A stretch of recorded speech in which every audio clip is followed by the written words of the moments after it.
Il est des lieux propices à la conversation, à la révélation. Ombre et lumière, tout de suite sur France 3. France 3 vous donne rendez-vous avec le Jardin des Fleurs. T'étais avec qui? Jules, c'est pas du tout ce que tu crois. Et ça, c'est pas ce que tu crois? Le malheur est sur elle depuis l'enfance. Je désigne comme héritière unique ma fille Héloïse. Cette petite, c'est tout ce qui me reste. Alors je me demandais si vous seriez d'accord pour que je l'adopte. Non. Je serai toujours dans ton cœur. Et si la vie enfin lui souriait? À moins que l'heureux événement J'attends un enfant. ne cache de nouvelles épreuves. Alors engagez-moi, prenez-moi à l'essai. C'est si important pour toi? Une soirée entière avec Barbara Schultz et Jean-Marc Thibault, samedi dès 20h55 sur France 3.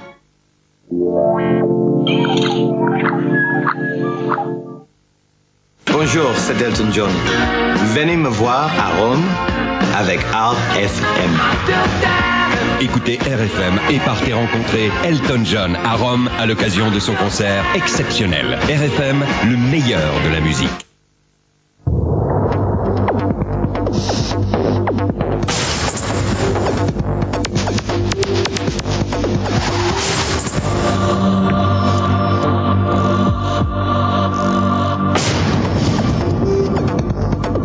Baldassareni par Hugo Boss distingue les hommes des grands garçons.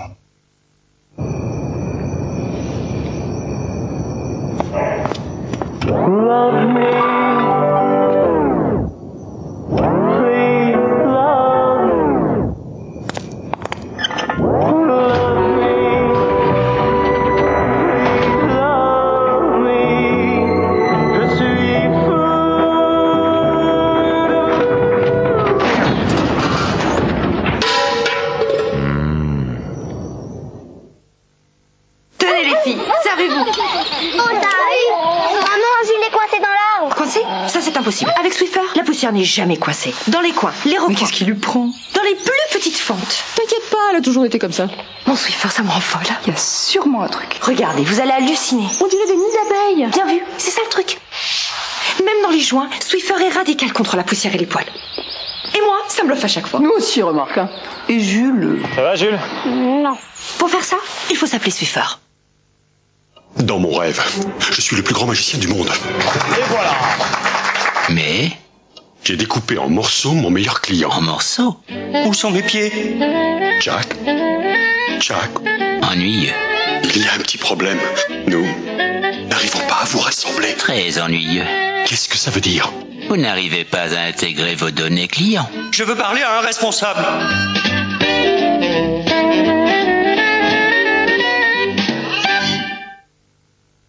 Être riche, il faut s'y habituer. What a beautiful morning. The sunshine fills the house. What a beautiful morning. Quintet Plus, un gagnant de plus de 150 000 € tous les 2 jours. PMU, PMU, PMU.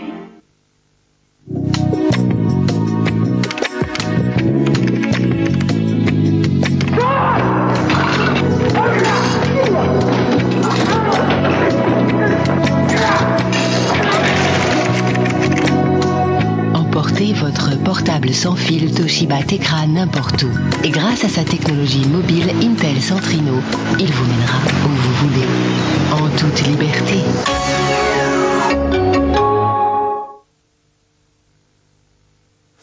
Je pensais qu'on était prêts. Pareil à l'assaut. Dieter et Louis ont réussi à éliminer les premières cibles. Embuscade! Mais Eddie, Un homme à terre! t'as été un héros, mon pote. Eddie! Rainbow Six 3, Xbox, jouons ensemble. Le cinéma sur Énergie, c'est que du hit, que du hit. Énergie, partenaire des plus grands films. Avec Avec Club Internet, chacun peut choisir son Internet. Voici celui de Claire. Elle aime partager immédiatement ses émotions. Club Internet, pour 29,90 € par mois, lui a donné accès au haut débit grande vitesse. Avec Club Internet, construisez l'Internet qui vous ressemble. Club Internet, l'Internet puissance vous. Abonnez-vous au 3204.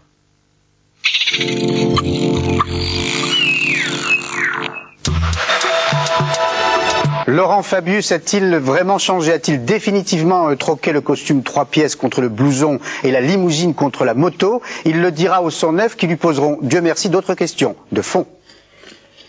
Paul Amar et les 109 reçoivent Laurent Fabius dimanche à 15 h sur France 5.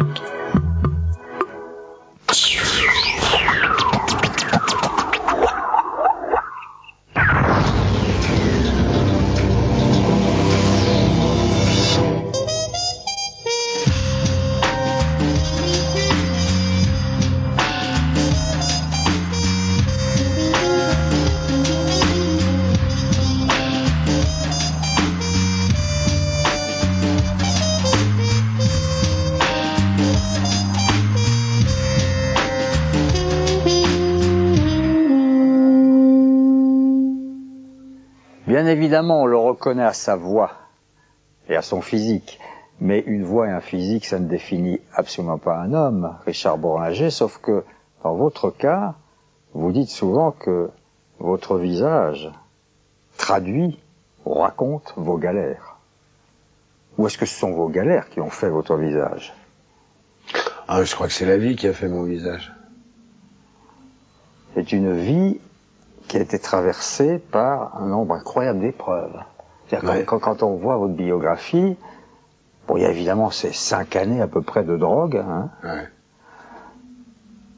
au point même que, d'après ce que j'ai lu, vous avez même été certifié mort un jour. On vous amène dans une cour d'hôpital parce qu'il y a eu une overdose. Et l'interne fait un certificat de décès. Et vous étiez mort? Non. C'était une ruse. Non, c'était une ruse. Je voulais savoir si la vie m'aimait, en fin de compte. Certainement. Mais pourquoi rechercher autant la drogue et l'alcool? C'était quoi? C'était une fuite? Ouais, ou c'est une fuite, ou c'est une... Ou c'est une fuite, ou c'est la conquête du Graal, quoi, de soi-même, quoi. Ça veut dire descendre le plus bas possible pour vérifier ses forces afin de remonter, quoi. Peut-être. Mais quand très très gamin, vous avez pendant un moment un problème de cécité, hein, 1 an et demi. Bon, vous en sortez et là-dessus un autre problème de décalcification. Et là, 2 ans d'hôpital. C'est quoi tous ces signes? C'était le corps qui marchait pas? Ça venait d'où? Il y avait une béance. C'est-à-dire? J'étais trop petit pour... J'étais bien trop petit pour vivre l'absence. Je me faisais les fêtes de temps en temps d'être un oiseau oublié sur une plage gigantesque comme la baie d'Oti dans le Nord, ou des espèces de... qui sont plus des plages, qui sont des déserts qui vont vers la mer avec une culbute de vent dans les nuages, quelque chose un peu mystique comme ça, une relation un peu... Je suis assez mystique. La béance et l'absence dont vous parlez, c'est évidemment l'absence du père. Je sais pas si c'est le père qui manque le plus dans mon cas, je crois que ça a été la mère. Mais je sais même plus si c'est la mère, le père, la matière. Mais quelque chose de plus que tout ça. En même temps dans la vie, en même temps très désincarné déjà, observateur de mon propre destin, quoi. Je suis enquêteur, moi. Je suis enquêteur, en fin de compte. Le seul talent que j'ai, c'est que je suis un redoutable enquêteur, quoi. En quête de quelque chose? Oui, enquêteur. Sauf que l'enquêteur en question, il passe aussi par des étapes plus ludiques, si j'ose dire, en particulier la rue Saint-Benoît. Ça, c'est un bon souvenir. Bah, ça, c'est le Saint-Germain-des-Prés. C'est le jardin des... C'était le jardin des rêves, quoi. C'était le jardin d'un compassionnel, d'un temps où les adultes aimaient leur jeunesse. Ouais. Avaient une grande attirance pour leur jeunesse. Permettaient à leur jeunesse de manger, de boire un coup, de rêver à voix haute, de croire en soi, de croire en la vie. C'était une multitude de bruissements où les acteurs étaient simplement des acteurs qui le soir aimaient faire la fête et rêvaient encore à des choses plus folles dans leur vie, où le jazz se mélangeait entre les heures d'après-midi derrière la fenêtre au Cristal ou au Montana à écouter Dexter Gordon ou Miles faire ses gammes avant de descendre dans ce plus grand club de jazz d'Europe qui s'appelait le Club Saint-Germain. Ouais. Il y avait une multitude de ça, et dès que les beaux jours arrivaient, les terrasses sortaient, et les terrasses des petits bistrots, les terrasses des pizzas, les terrasses du Flore, des Deux Magots, et là-dedans il y avait une espèce de brassage entre des intellectuels qui deviendraient extrêmement célèbres, ou qui l'étaient déjà, des peintres à l'œil crevé, flamboyants, des écrivains magnifiques et qui m'ont appris en fin de compte la vie, des danseurs perdus, mais magnifiques, tu sais, des filles splendides, des filles qui ne cherchaient ni la célébrité ni l'argent, qui cherchaient l'amour aussi, simplement. C'était une rue où on cherchait l'amour, quoi. Voilà, on cherchait l'amour et puis un destin, quoi. Quel beau conteur vous faites. Hein. Bah si.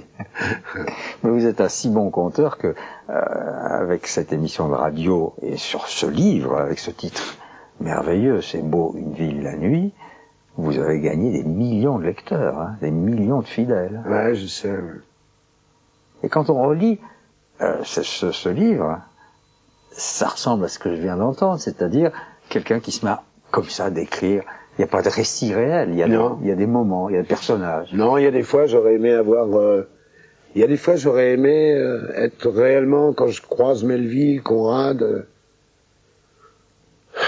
Malcolm Lowry, Fitzgerald, quand je les recroise un peu comme ça au hasard, j'aurais tellement aimé être réellement, au moins une fois, un romancier romanesque, où la perdition des âmes et leur espérance se mélangeraient à une véritable histoire. J'y arriverai pas. C'est pas du tout une amertume, c'est pas du tout. Je sais où je suis, mais ça, je le bade, je le regarde avec émerveillement et avec reconnaissance, parce que le problème avec les romanciers qui habitent votre jeunesse et votre adolescence, le problème, c'est que le charme vénéneux et admirable et désirable qui nous attire dans ces histoires de femmes et d'hommes reste complètement en soi, et que sans s'en rendre compte, avec une infinie subjectivité, presque de l'invisible, plus les années passent, plus on se dirige vers les mêmes récits dans sa propre vie, quoi. Parce que cette attirance qu'on a eue au départ, c'est pas simplement une attirance de la syntaxe ou quoi que ce soit. C'est l'attirance émotionnelle, la relation entre la femme et l'homme, entre le pays dans lequel ils vivent, entre les ports, entre la douleur de cette femme qui s'en va, la douleur de cet homme qui reste, ce romanesque invraisemblable d'une femme et d'un homme qui ne se ressemblent pas du tout et qui vont toute leur vie ne pas s'aimer alors qu'ils s'aiment follement. Enfin, et ça fait le travail que ça a à faire, et on se retrouve à un certain âge, on se retrouve habité pleinement de ces destins contrariés, quoi. C'est la merde. Et c'est la merde. Mais c'est en même temps une reconnaissance infinie à tous ces hommes qui m'ont bercé de leur propre errance et de la façon magistrale qu'ils ont de les rendre. Et moi, j'avais un ami, et vous voyez tout le monde d'ailleurs, c'était Antoine Blondin, et Antoine a quand même été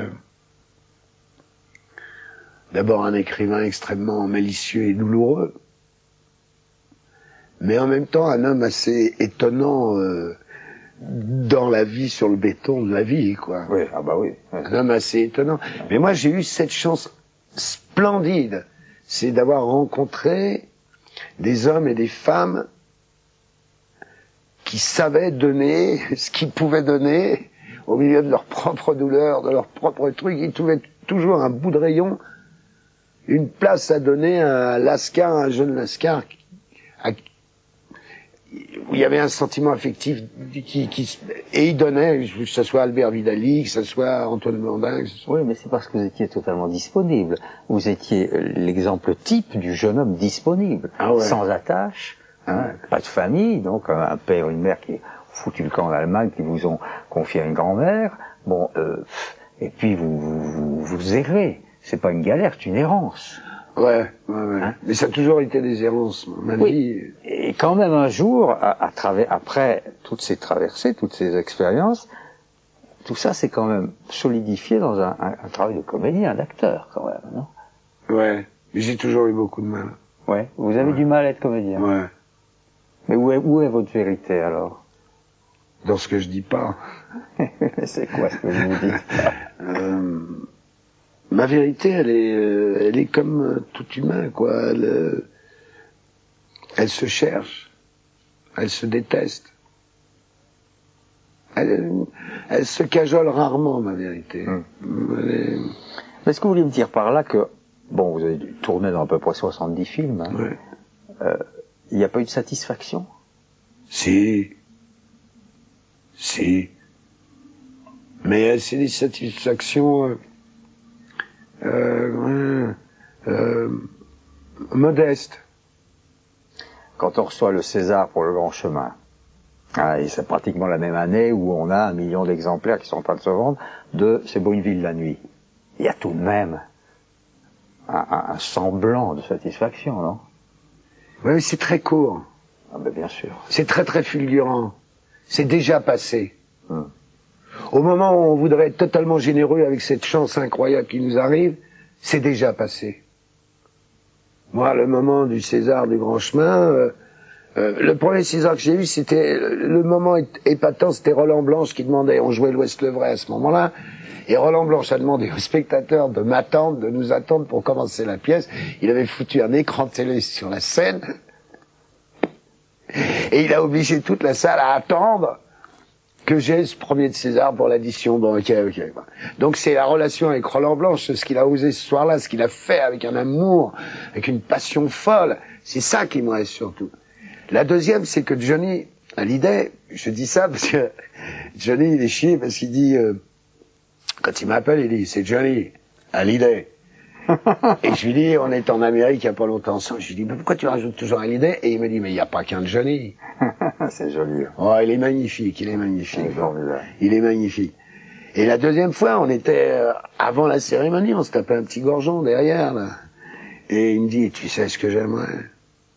J'aimerais ouvrir l'enveloppe. Et lire à Richard. Bah, j'ai dit, on verra bien. Puis il y avait des gros clients, quand même. Puisque je respecte toujours les autres, plus que je ne... C'était qui les compétiteurs cette année-là? Il y avait qui comme gros clients? Richard Berry, je crois. Il y a des acteurs que j'aime beaucoup. Bon, et alors? Bon. Et alors, donc, il est monté sur scène, machin, ainsi de suite. Il a ouvert l'enveloppe, il a regardé, il a fait, Richard. C'est ça. Parce que la reconnaissance de ses pairs, il faudrait se sentir... La reconnaissance des pairs, elle n'est pas toujours faite de la façon qui me plairait totalement. J'ai rarement vu des récompenses pour du beau travail dans des films qui marchent pas. Et il y en a. Voilà. C'est tout ce que je dis. Je ne renie pas les récompenses que j'ai eues. Je leur crache pas dessus. Je les aime. Elles m'ont apporté quelques secondes de bonheur, d'illucidité.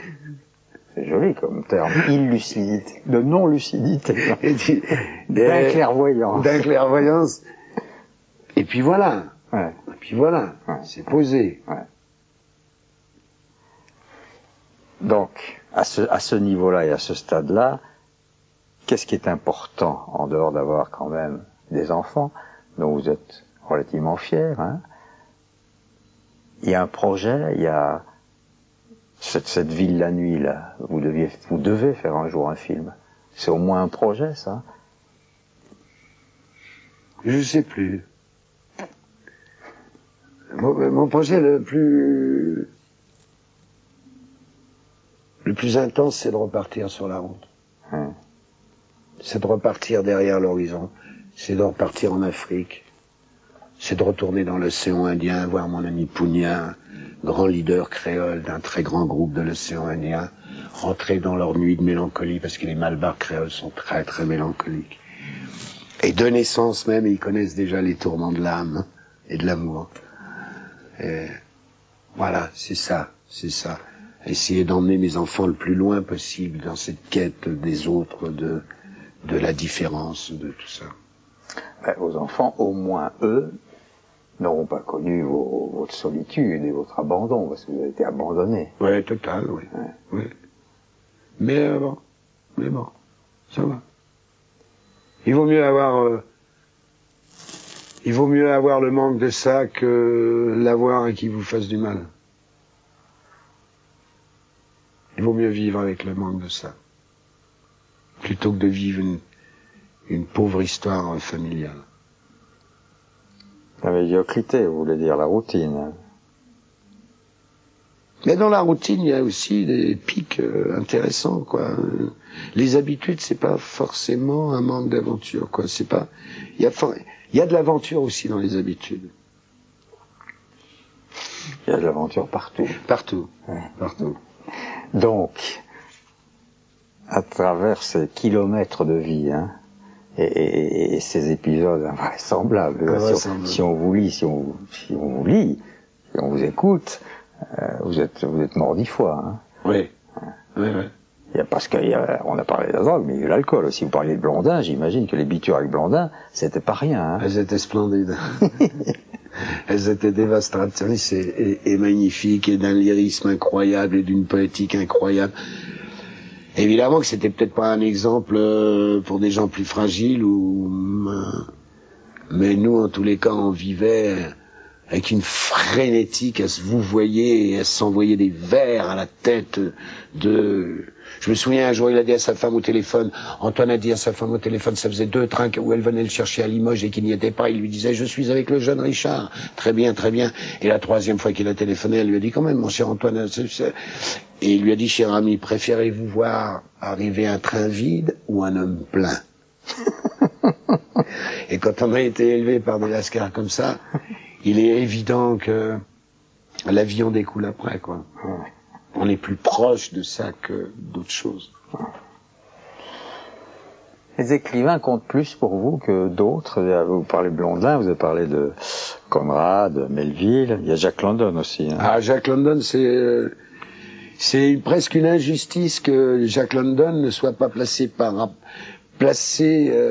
il est toujours placé comme un aventurier qui a écrit des romans d'aventure, et ainsi de suite. Il y a toujours, moi, Jack London, pour moi, c'est un des plus grands écrivains. Parce qu'il est totalement humain. N'importe qui peut lire. Il n'y a pas besoin de savoir ce qu'est la syntaxe, la conjugaison, le truc. N'importe qui. Le cabaret de la dernière chance, les vagabonds du rail, l'appel de la forêt. Les Vagabonds du Rail, c'est le premier grand roman socialiste dans une Amérique et dans un Canada. C'est le premier où les gars sont obligés de traverser leur putain de pays pour trouver du boulot sur les tampons des wagons parce qu'ils n'ont pas le pognon pour aller dedans. Ils se font taper. Il y a des mecs qui sont payés à l'entrée des gares, à la sortie des gares, pour leur taper sur les cannes pour qu'ils tombent des tampons. Voilà. Le cabaret de la dernière chance. Quel titre, hein? Bah, c'est somptueux. Oui, bah, c'est votre vie. C'est somptueux. Comment cet homme, et en plus il fait du bien, cet homme, quand on le lit, parce il s'est suicidé, ok, d'accord, mais avant qu'il se suicide, il a exprimé une telle passion de l'humain, une telle passion de la vie, que ça devrait être porteur pour les 300 000 personnes qui ont manifesté à Florence pour la paix. D'ailleurs, j'ai remarqué qu'il y avait personne dans les rues pour manifester pour la paix ici en France. C'est mon grand chagrin. c'est que ça bouge pas. Qu'est-ce qui vous a permis de survivre? Ça, j'en sais rien. Mais je veux pas qu'on me le prenne. Je veux bien le donner si quelqu'un en a besoin, mais je veux pas qu'on me le vole. Ça doit être au fond d'une poche, je sais pas. C'est génétique, c'est dans les veines, J'ai l'impression que je me suis fait ma propre génétique. J'ai pas l'impression qu'on m'a donné un truc. J'ai l'impression plutôt que j'ai construit c'est un kit, moi je suis en kit, quoi. Oui, parce que vous racontez, je ne me trompe pas, que cette grand-mère qui vous a élevé, juste avant de mourir, au presque, elle vous a dit, de toute façon, ton père n'est pas ton père. Oui. Donc, à la limite, vous ne savez pas qui est votre père. Non, j'ai eu l'ultime cadeau. Ouais. J'ai eu l'ultime cadeau. Mais en fin de compte, ça me plaît aussi, ça. Ça me plaît aussi. Est-ce qu'il n'y a pas justement une complaisance dans tout cela? Non, il n'y a pas une complaisance, il y a une arme. Ouais. Pas de complaisance. Il y a une arme. Ça me permet d'approcher l'émotion des autres. Ça me permet d'approcher leur manque à eux d'une façon plus humaine encore, plus. Et puis, je suis romanesque. Je suis fondamentalement romanesque. C'est un ingrédient romanesque. Il nous arrive que ce qui nous ressemble, quoi. Donc, non. Il n'y a pas de complaisance. Il y a que c'est ma richesse. C'est la seule chose qui m'appartienne. C'est ce que je suis, de quoi j'ai été fait et construit. Ça, personne ne pourra jamais me le prendre, même si je fais plus d'audimat, ça restera toujours ma richesse, quoi. Pourquoi vous ne feriez plus d'audimat? Vous êtes... Non, mais comme c'est dans l'air du temps totalement, ça, l'audimat, je dis que même si j'en avais plus, il me resterait au moins ça qui me donnerait le sourire, quoi. Et l'amour, tout de même, ça joue aussi beaucoup dans ce que vous dites, c'est ce que vous écrivez. Fondamental. Ouais. La blonde. La blonde, ouais. Dont vous parlez. La blonde. Et la blonde, c'est comme la blonde, c'est la réunion de toutes les femmes. Mais c'est un combat terrible. C'est un combat terrible, l'amour, c'est un combat terrible. On en sort... pour en sortir vainqueur dans le sens le plus exaltant du terme, c'est un combat terrible. Oui, mais enfin, en même temps, c'est le vrai refuge, non? Je vois pas ça en... Non, mais elle verrait ça en tant que refuge. Moi, j'ai encore besoin d'être chaotique, j'ai encore besoin de traverser le désert, j'ai encore besoin d'aller à la rencontre d'hommes dont je ne parle pas la langue. Et de me comprendre avec eux. J'ai encore besoin de ces salamalek dans le fin fond du désert, avec des peuls, avec cette espèce de prière, incantation à la vie ou bouleversement intime, à cette Afrique que j'aime tellement et que je vois si mal en point, tant mal aimée alors qu'elle a tout donné. Toutes ces espèces de... Il y a un tropisme chez vous sur le Sénégal, hein? Mais le Sénégal, ça a été le point de départ de tout ça. Mais en fin de compte, le Sénégal, je peux aussi envoyer des baisers à mes sœurs et mes frères du Burkina, qui est un peuple burkinabé, est un peuple tout à fait splendide, magnifique, peuple du Sahel, ça veut dire avec une vie dure. Les gens n'ont pas idée de la dignité du sourire qui reste de chez ces êtres, alors que leur vie est un incroyable enfer du matin au soir, quoi. Belle leçon. On va terminer sur un pourquoi. J'ai quand même la sensation, malgré la véhémence et la conviction de vos propos, que vous êtes arrivé à un stade de votre vie où vous êtes un peu moins dans les excès. Pourquoi? Je suis encore plus dans les excès. Pourquoi?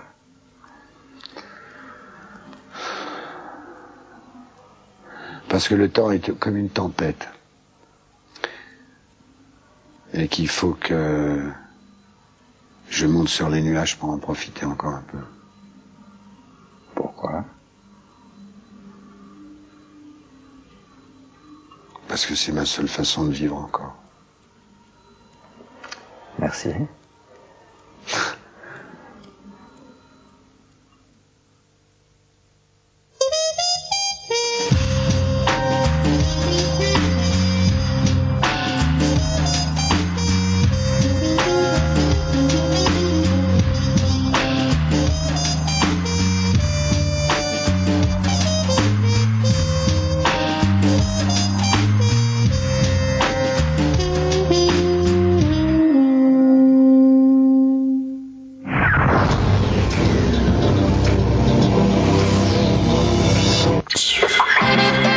notre langue vit aux quatre coins de la planète. Écoutons-la dans Espace francophone tout de suite sur France 3.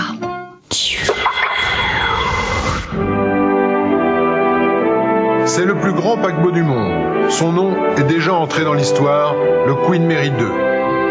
Dans quelques semaines, il assurera la liaison entre l'Europe et les États-Unis dans le sillage des plus prestigieux transatlantiques de légende.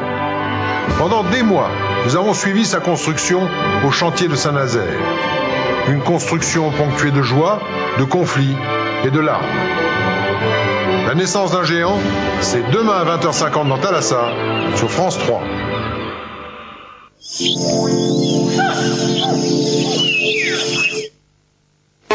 DK présente le nouveau disque de Cécilia Bartoli, de Salieri Album.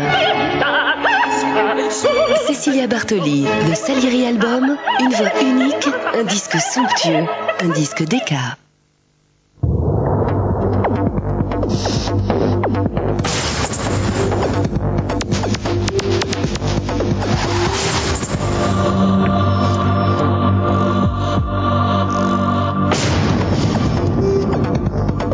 Baldassarini par Hugo Boss distingue les hommes des grands garçons.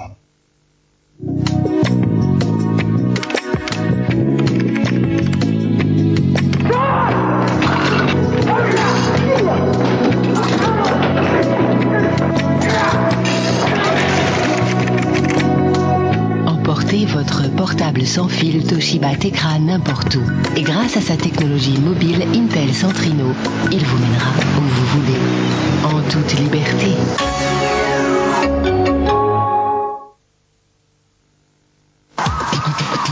Moi, ça fait 2 ans. Ça fait 15-16 ans, moi. Ah non, chérie, 18-19. Oh ben non, t'exagères toujours, toi. Je ne dirais pas.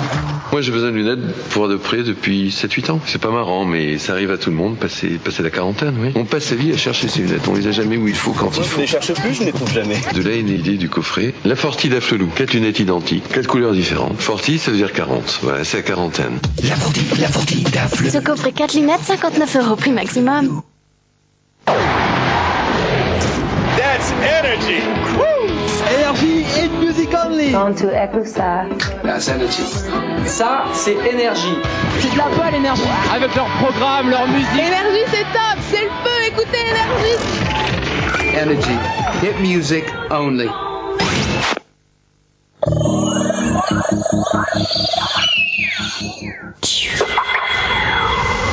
Dimanche, sur France 3, les joueurs semblaient être payés pour perdre. Sans rancune. Et l'arbitre pour mourir. Enlevez-lui ce carton débile. Laissez ce corps tel qu'il est, s'il vous plaît. Inspecteur Reed. Maintenant, la police va fouiller dans tous les bureaux. Le match n'a pas dû être bon. Pourquoi? Il s'est expulsé lui-même. C'est vous qui l'avez trouvé? Oui. Comment était-il? Mort. Plus l'effectif diminue, plus les actions du club baissent. On l'a présenté hier après le match. Tenez, ça pourrait être intéressant. D'accord, cette fois ça suffit. Que se passe-t-il, monsieur Murray? L'espérance de vie semble diminuer dans ce club. Quel peut être le lien? Les finances, le patron et le trésorier, escroquerie, corruption. Taggart apprend les règles du foot business. Dimanche à 20h50 sur France 3.